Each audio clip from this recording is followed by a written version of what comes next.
On August 10, 2026, YouTube crossed an interesting line with creator music. The company deprecated its paid licensing strategy, shifting the tool toward gratis, or free, licensing models. The paid marketplace that independent creators and rights holders had spent time learning to use, organizing their catalogs specifically to fit its parameters, was phased out.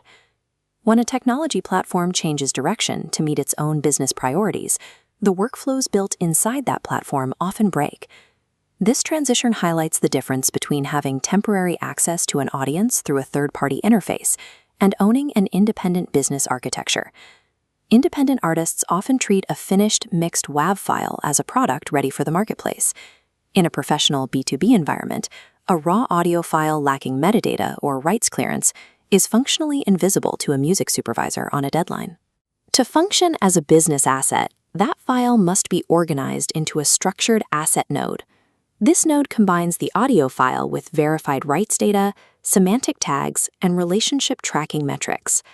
Shifting from managing audio files to building a structured data architecture allows an independent artist to operate with the same administrative clarity as a major music library. The raw master recording serves as the source material for a series of specialized commercial assets. A production company mixing a dialogue-heavy scene requires a dedicated instrumental track so the lyrics do not compete with the actors.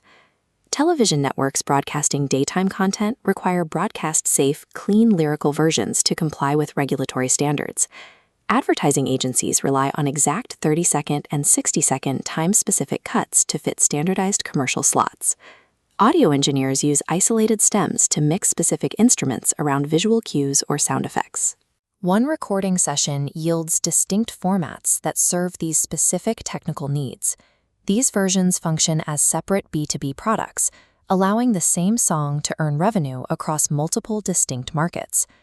Approaching a song as a suite of functional utilities ensures the artist is prepared for the practical requirements of professional buyers.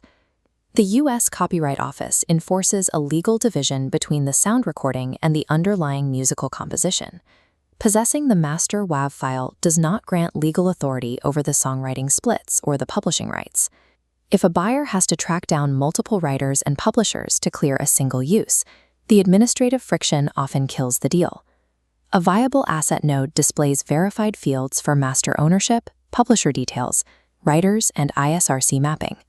When the person offering the music has the authority to clear both the recording and the composition immediately, the track is one stop.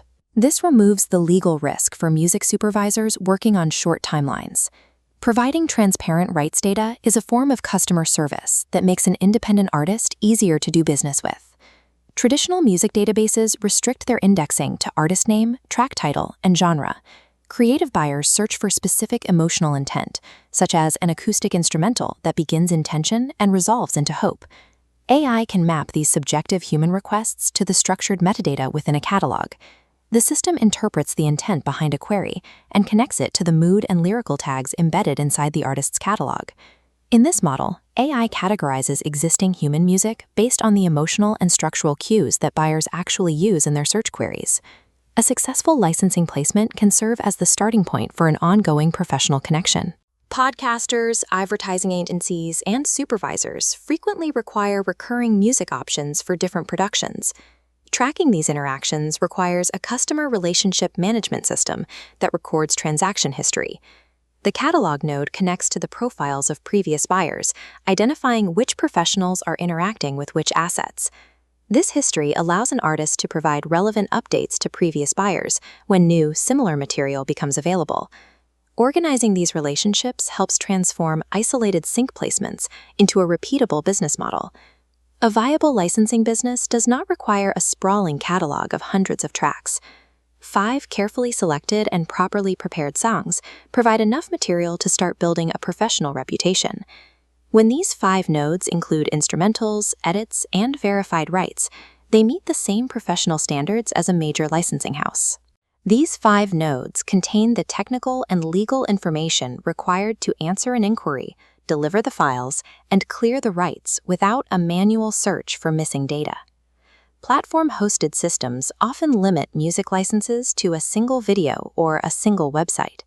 An independent data infrastructure provides portability, allowing the artist to license the same music across film, advertising, podcasts, and commercial social media simultaneously.